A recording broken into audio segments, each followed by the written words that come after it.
Vamos lá então, pessoal, retornando ao nosso, acredito venha a ser a última parte do nosso módulo aí de habilitação, tá? A gente vai falar dos cursos aí necessários para o condutor que deseja trabalhar como motorista profissional, tá? Então não basta ter categoria A, não basta ter categoria B, não basta ter categoria C, não basta ter categoria D e não basta ter categoria E. Além desses cursos, vai ter que fazer mais uma habilitação para poder trabalhar efetivamente como motorista, como condutor profissional. Então vamos aos cursos aí. Primeiramente, quais são os pré-requisitos, né? O primeiro deles é possuir a CNH, Carteira Nacional de Habilitação, com validade na categoria compatível com o curso desejado, tá? Ser maior de 21 anos, ok? E aqui muda um pouco a regra, tá? Se lembra que para a categoria C, D e E tinha aquela regra de não ter cometido infração de natureza grave ou gravíssima ou reincidente médio nos últimos 12 meses. Nesse caso aqui muda, tá? Aqui o que pede, tá? O que é pedido aqui? Não estar cumprindo pena de suspensão do direito de dirigir ou cassação da CNH decorrente de crime de trânsito, bem como não estar impedido judicialmente de exercer seus direitos. Ou seja, no módulo avançado, a gente vai falar da suspensão do direito de dirigir, tá? E cassação da CNH em razão de processo administrativo, em razão de infrações, pontuação de trânsito, e vamos ter também a suspensão e cassação decorrente dos crimes de trânsito, que é outra vertente que nós temos aí. Então nós vamos ter, no módulo avançado, nós vamos tratar dos crimes de trânsito e das penas de suspensão e cassação no âmbito administrativo e judicial, que não é o caso que vamos falar isso aqui agora, tá?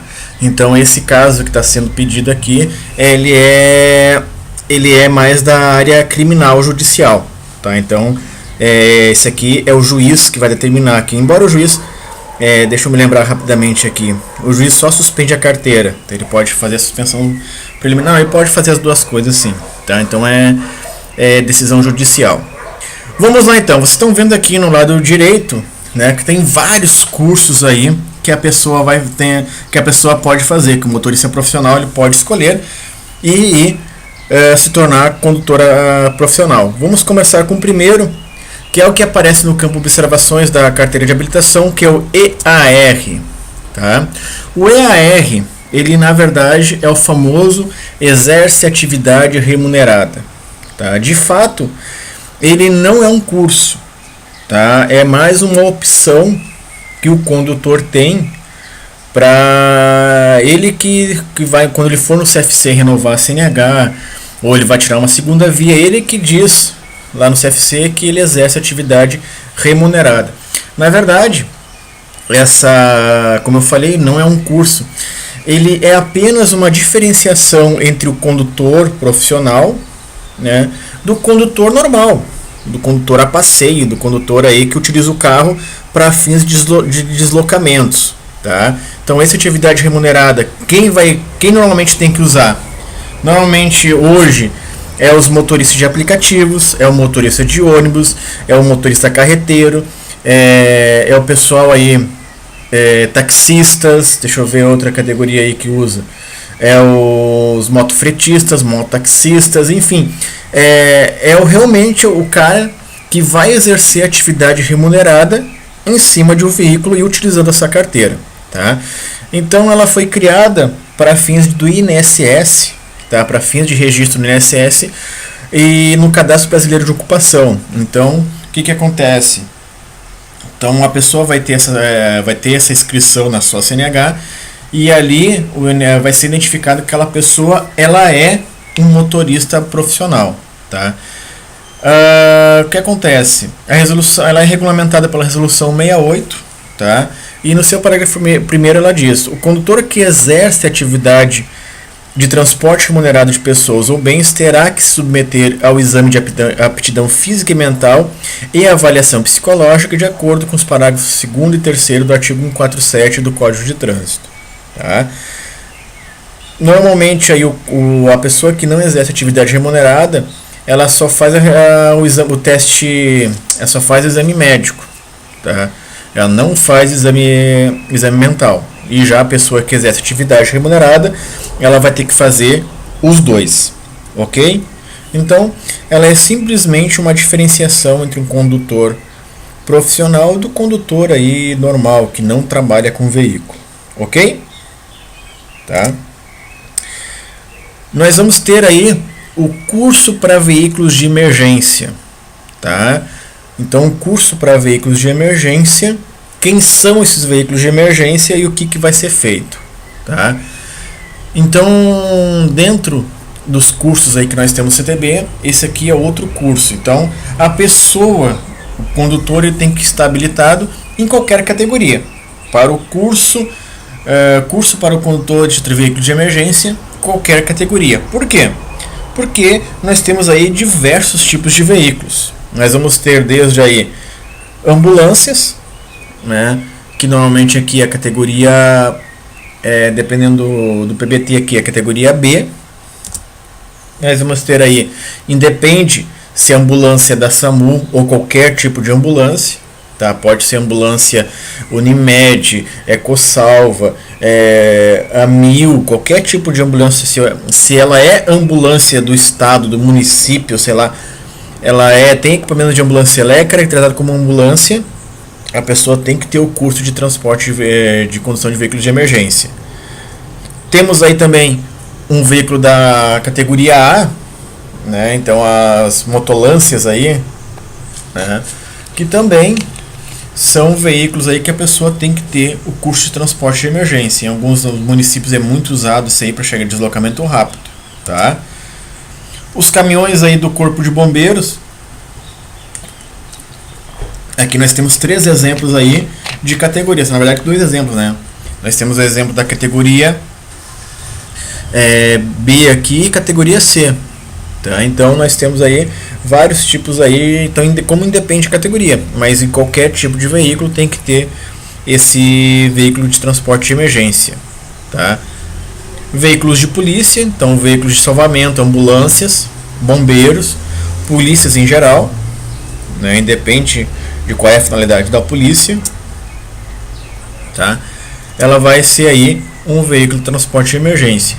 E mesma coisa que eu falo, a questão aí do tipo de veículo. Então, o curso, ele é geral, tá? O curso aí é para qualquer condutor, para qualquer veículo de emergência que o condutor vier a dirigir. Então, se ele tiver a categoria AE, tá? Ele vai fazer o curso e vai poder dirigir qualquer veículo dessas categorias. Se tiver só A, vai ser só motos e assim por diante. Isso não impede dele ter esse curso de veículos de emergência, certo? Moto fretista, aí sim, aí esse aí é um probleminha um pouco mais sério, tá? Então, moto fretista e mototaxista, vamos falar dos dois aí na sequência. Primeiramente, vamos falar do motofrete. O motofrete é carga, tá? Então, o motofretista, para ser motofretista, tem que estar habilitado na categoria A, no mínimo há 2 anos, para fazer o curso de motofretista. Quem estabeleceu isso foi a Lei 12.009, que alterou o Código de Trânsito. Então, nós vamos ter esse rapaz aqui, tá? Que ele não está já conforme a legislação de motofretista, e muito menos esse aqui, tá? Esse aqui também está com carga até irregular, tá? Não tem retrovisor, não tem nada. Esse aqui nem era para estar circulando. Mas vamos ver quais são os pré-requisitos para quem quiser vir a ser motofretista. Em geral, categoria A, mínimos 2 anos. Como na categoria A, no mínimo há 2 anos. Tá? Vamos lá então. O veículo, ele tem que estar registrado na categoria aluguel. Ele não pode ser veículo de passageiro, tem que ser um veículo de carga, tá? E tem que ter autorização do Detran. Tá? O Detran, em cada estado, vai emitir uma autorização dizendo que esse veículo ele pode operar como motofretista. Tá? Aqui, pela lei, diz que tem que ter uma inspeção semestral para a verificação dos equipamentos de segurança. Tá? Não sei se isso é de fato realizado pelos DETRANs, pelos CRVAs, aí, pelos órgãos aí, pelos órgãos que têm a atribuição de fiscalizar. E aqui o mais interessante, para fins de fiscalização desse tipo de modal. É proibido o transporte de combustível, produtos inflamáveis ou tóxicos e de galões nos veículos de que trata esse artigo, com exceção do gás de cozinha e de galões contendo água mineral. Tá? Qualquer outro tipo é errado, desde que com auxílio do sidecar nos termos de regulamentação do CONTRAN. Tá? Então, a gente vai mostrar as fotinhas aqui de volta e vamos ver o que está certo e o que está errado. Tá? O disposto neste capítulo não exclui a competência municipal ou estadual de aplicar algumas exigências a mais em seus regulamentos para as atividades de motofrete no âmbito de suas circunscrições. Então, o que a lei trouxe aqui? Que nada impede que o município X diga que não, precisa de mais coisas para fazer motofrete aqui no município, ou o próprio estado venha fazer isso. Então, em geral, para ser motofretista, o que precisa? Tá? Primeiramente, a antena corta-pipa. Tá? A antena corta-pipa não é qualquer antena, ela tem que ter uma altura aí que o condutor sentado ele fica basicamente na mesma altura do capacete do condutor, justamente para ela ter a sua eficiência aí no caso da linha Serol, ok? O capacete ele vai ter que ter os capacetes já vêm com refletivos de fábrica, mas para te ser motofretista vai ter que ter essa faixa refletora aí, amarela, branca e vermelha, tá? O motofretista vai ter que também ter o famoso protetor de perna do motor, que é o mata-cachorro, que a gente chama, tá? O colete refletivo, tá? Já foi mostrado aí em outras oportunidades. O baú do motofretista, ele também tem que ter a sua faixa refletora, tá? E aqui tem um caso que eu vou falar do mototáxi, que é a alça para o passageiro se segurar, tá? Outra coisa, nós temos aí várias empresas, tá, que estão fazendo as entregas via aplicativo. Nós temos o Uber Eats, temos o Rappi, temos o iFood, coisa e tal, em que os condutores aí eles estão botando a mochila, tá? Então não é baú, isso aí é uma mochila. Então essa mochila ela é para fins de propaganda e divulgação, ela é toda rosa, verde limão, ela tem várias cores aí, ela chama a atenção, mas ela não é um baú, ela é uma mochila, tá? Mas o motofretista tem que ter aí o seu colete e vestir essa mochila no caso. Lembrando que a placa tem que estar na categoria aluguel e tem que ser carga, não pode ser passageiro, tá? Então a gente volta esse caso aqui, tá? Aqui o condutor não tem colete, tá com a queixeira aberta ali do capacete, tá transportando 3 galões ali e a placa aí é a placa cinza, ok? Então só lembrando aí, espécie compatível, carga, né? Categoria aluguel e autorização do DETRAN. Como eu falei, não sei se existe uma inspeção semestral pelos DETRANs, acho que não, isso não ocorre, tá? Não está ocorrendo. E a questão aqui da água, ó, exceto o gás de cozinha e de galões contendo água mineral, desde que com auxílio do sidecar, tá? Então esse tipo de transporte a gente vê muito, é muito normal, mas pela legislação ele deveria ser feito com o sidecar, ok? Então esse transporte de galão de água e botijão de gás ele deve ser feito no sidecar. E o baú é usado para outras finalidades, para entrega de correspondência de produtos aí, que daí sim, certo? Então esse aqui esse motofretista aqui ele está completamente errado, ok? Motofretista é isso. Mototaxista, né? Mototaxista também é a mesma história do motofretista. Na categoria A, no mínimo há 2 anos para o curso de mototaxista, tá? Motofretista para transporte de carga e o mototaxista transporte de passageiros, tá? A gente vai ver aí que vai ter, vamos ver quais são as prerrogativas que ele vai ter. Basicamente não vai mudar muito em relação ao motofretista, ok? Vamos embora então. Quais são os pré-requisitos? Mesma história. A moto ela tem que estar registrada na categoria aluguel e a espécie deve ser passageiro. Tá? O que muda aqui? A autorização para moto fretista é do Detran, tá? E aqui no caso a autorização aqui eles falam do poder concedente. Normalmente o poder concedente é o município. Tá? Então o município diz que ele vai...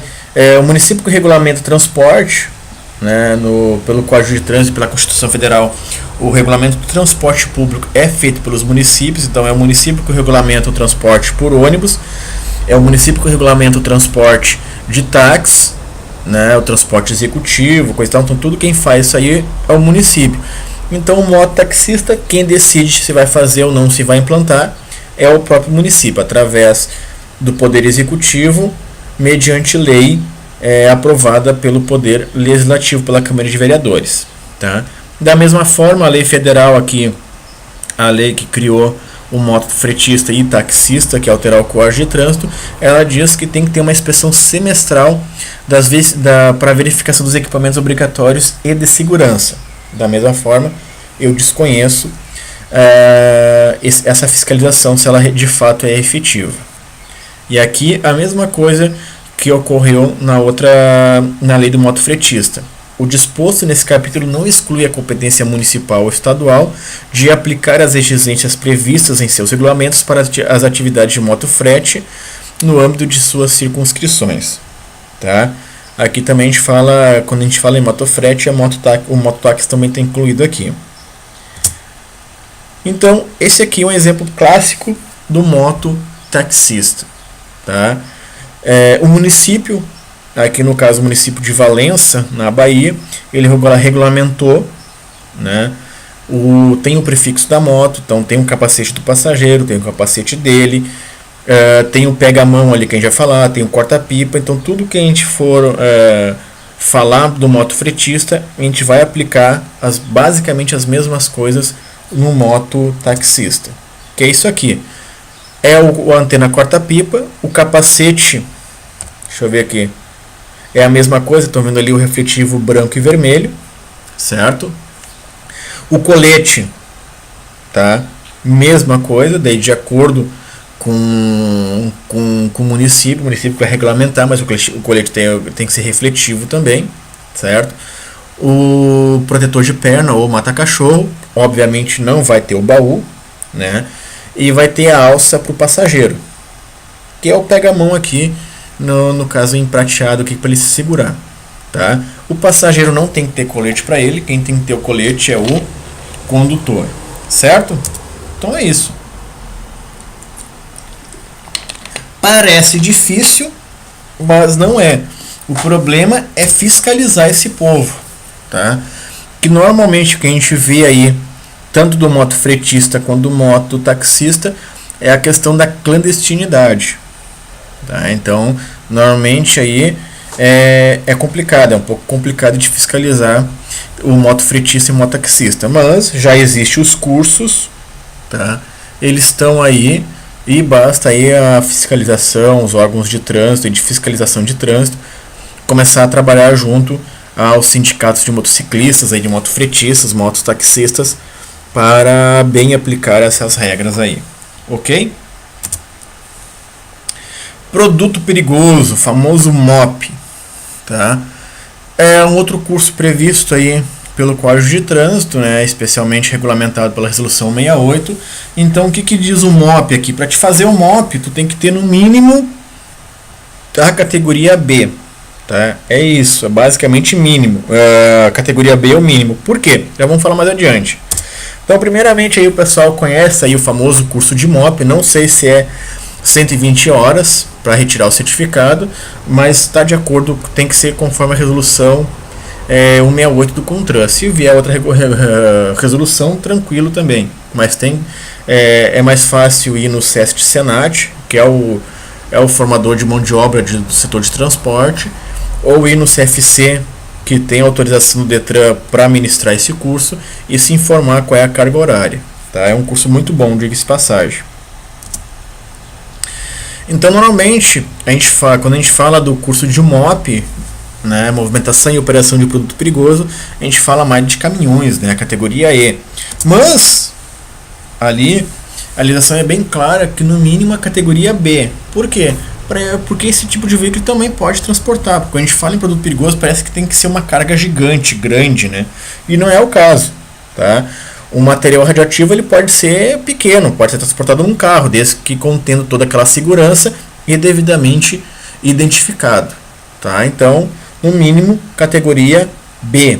Então, qual é a categoria que não pode? Categoria A. Então, categoria B, C, D e E, beleza, pode fazer o curso de MOP, ok?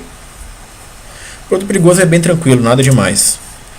Nós temos aí também o curso de transporte coletivo de passageiros. Então, a categoria D não é mais suficiente para te trabalhar com ela. Tu pode dirigir ônibus, mas não pode exercer atividade remunerada ou transportar passageiros de forma remunerada. Então, para te trabalhar numa empresa de ônibus, seja ela urbana ou rodoviária, tem que fazer o curso de transporte coletivo de passageiros. Então, como eu falei, o ônibus urbano ou o ônibus rodoviário tem que ter esse curso de transporte coletivos de passageiros, categoria D.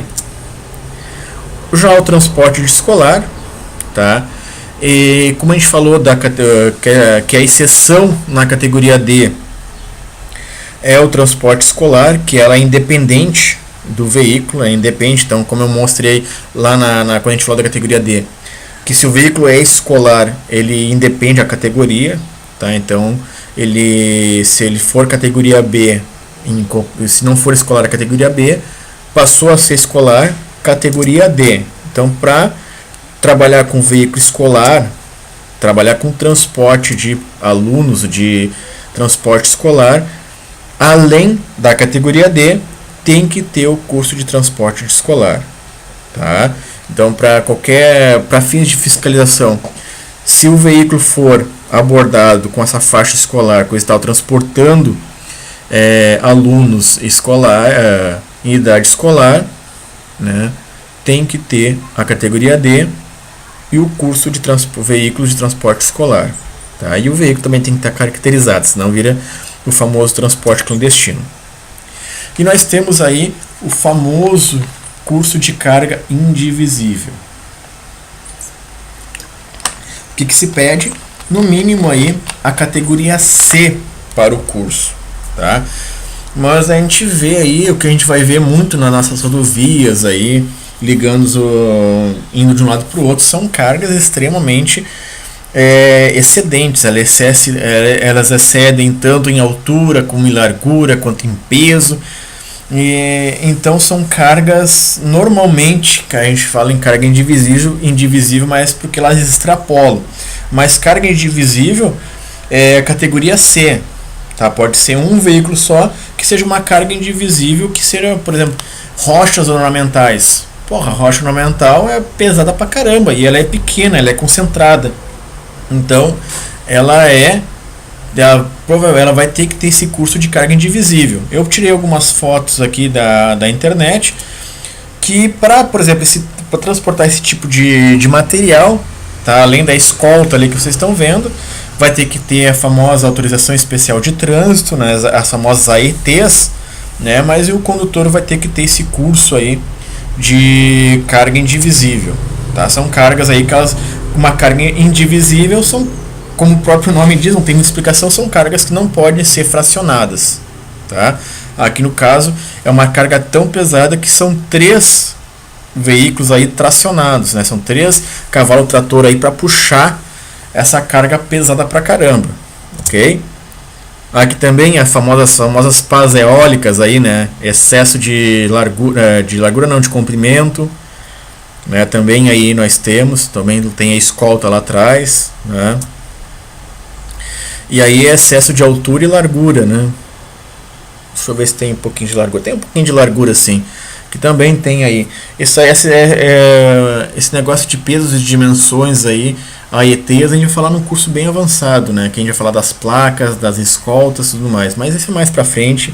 Agora é só para vocês saberem quais são os cursos aí, o que vocês vão poder transportar se fizerem esse curso de carga indivisível. Então, no mínimo, categoria C. Claro, para essas 4 fotos que eu mostrei, 4 imagens que eu mostrei aí para vocês, aqui todas elas exigem a categoria E, tá? Então, categoria E, porque são no mínimo 2 veículos aí, um semi-reboque, um reboque e um caminhão trator, um cavalo trator aí, ok?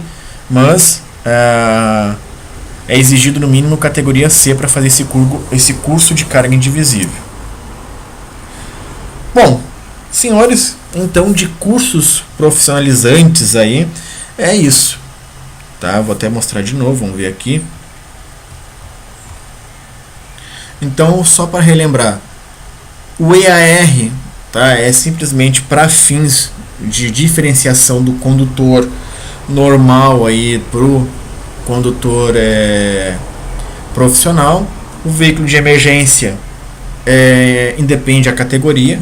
Tá? A pessoa pode estar habilitada em qualquer categoria, desde que ela vai operar um veículo de emergência. Os veículos de emergência são as ambulâncias, os veículos do corpo de bombeiros, os veículos de polícia. E deixa eu ver se eu estou esquecendo de mais algum.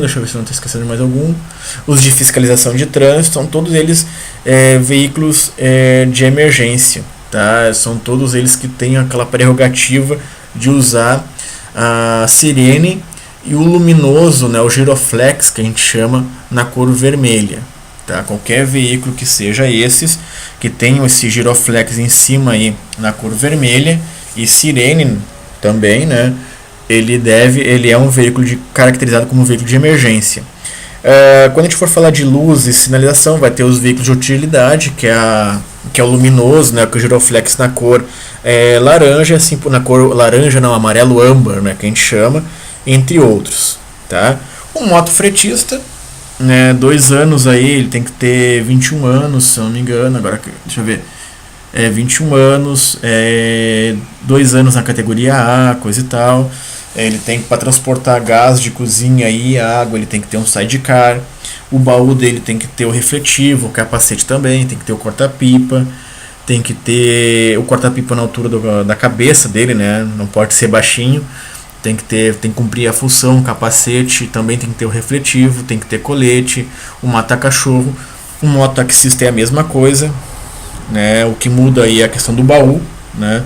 Os 2 veículos tem que ser na categoria aluguel. O motofretista, ele tem que ser na categoria carga, né? Espécie carga, né? E o mototaxista passageiro. O produto perigoso é no mínimo categoria B. Transporte coletivo de passageiros, categoria D, né? O transporte escolar, categoria D, e carga indivisível no mínimo aí, categoria C. Ok, senhores? Então são esses os cursos aí que a gente viu. Então vamos começar a finalizar nosso módulo, tá? Então, questões e dúvidas aí. Vamos primeiro passar para vocês que eu tenho um banco de dados aí, um banco de questões para quem quer fazer concurso para a área de trânsito, tá? Então tem umas questões aí. É muito fácil. Vocês baixem aí o Socrative Student, tá? Quem tem o aplicativo via esse aqui deixa eu ver se esse aqui se não me engano, esse aqui ele é do Google, né? O Google Play. Não, esse aqui é o Google Play, aquele ali. Esse aqui é para quem tem o iPhone, né, a Apple, então baixa na Apple Store, ou Socrative Student no Google Play, ou quem não tem nenhum dos dois aí vai estudar no computador, socrative.com, ali vai Student Login. Quem não tem a conta, tem ali Get Account, tá? Então entra ali, meu inglês é muito perfeito, entra ali e cria sua conta, tá? Feito esse processo, vai ter ali, tu vai abrir o aplicativo, vai estar ali, primeiro Start, Room Name. Se quiser tocar em inglês, beleza, né, a língua padrão do Socrative, mas se quiser ali tem a língua tem o português Brasil, clica ali, vai aparecer a mesma coisa, excesso de estudante, e aí o nome da sala tu vai digitar exatamente essa que está aparecendo na tela, 6NJ6XUC. Por quê? Porque a sala aqui, como eu acesso pelo Socrative Teacher, né? Então eu tenho algumas perguntas ali que eu elaborei, que eu criei, tá? e estão ali para serem respondidas. Aqui, essa sala, como ele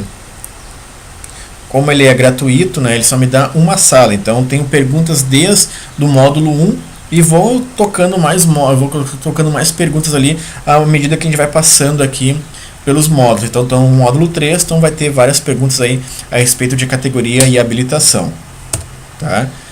E aí tu digita o teu nome para fins aí de resultados, coisa e tal. E aí começa a primeira questão, ok? Responda, passa à frente, é contigo aí o acesso. Beleza? Então, gente, se vocês tiverem mais alguma dúvida, esse é o meu e-mail, menjos2005@hotmail.com. Temos também uma página no Facebook, procura ali CTB Descomplicado, né? Vamos estar ali para auxiliar, a gente posta ali bastante algumas coisas, né? E no LinkedIn ali, tá? Aqui é o meu acesso, né? Procura ali Caio Neto, que é meu nome, tá ali a minha página profissional. Quem quiser me acompanhar ali, acompanhar as minhas postagens, ou se quiser fazer alguma pergunta diretamente na minha página, estamos de boa aí para responder. Senhores, era isso. Agradeço a paciência, a compreensão de todos. É que nem eu falo, eu me propus a fazer esse trabalho, tá? A princípio não está tendo nenhum recurso financeiro, por isso que os recursos são bem escassos. Eu não apareço no vídeo, porque todos os aplicativos, todos os programas são gratuitos, e programas mais caros, programas que permitem eu trocar a tela, inteirar a tela com a minha imagem, é mais caro, são programas pagos. Então eu peço desculpas aí a vocês, né? E o que eu quero passar de fato para vocês é o conteúdo, tá? Espero que facilite um pouco a vida de vocês para fins de compreensão do Código de Trânsito, e para quem estiver estudando para fins de concurso, espero ter facilitado muito a vida de vocês. Espero estar facilitando muito a vida de vocês. No mais, obrigado por tudo, e mais adiante daqui a pouco vamos lançar um outro módulo aí. Abraços e até mais.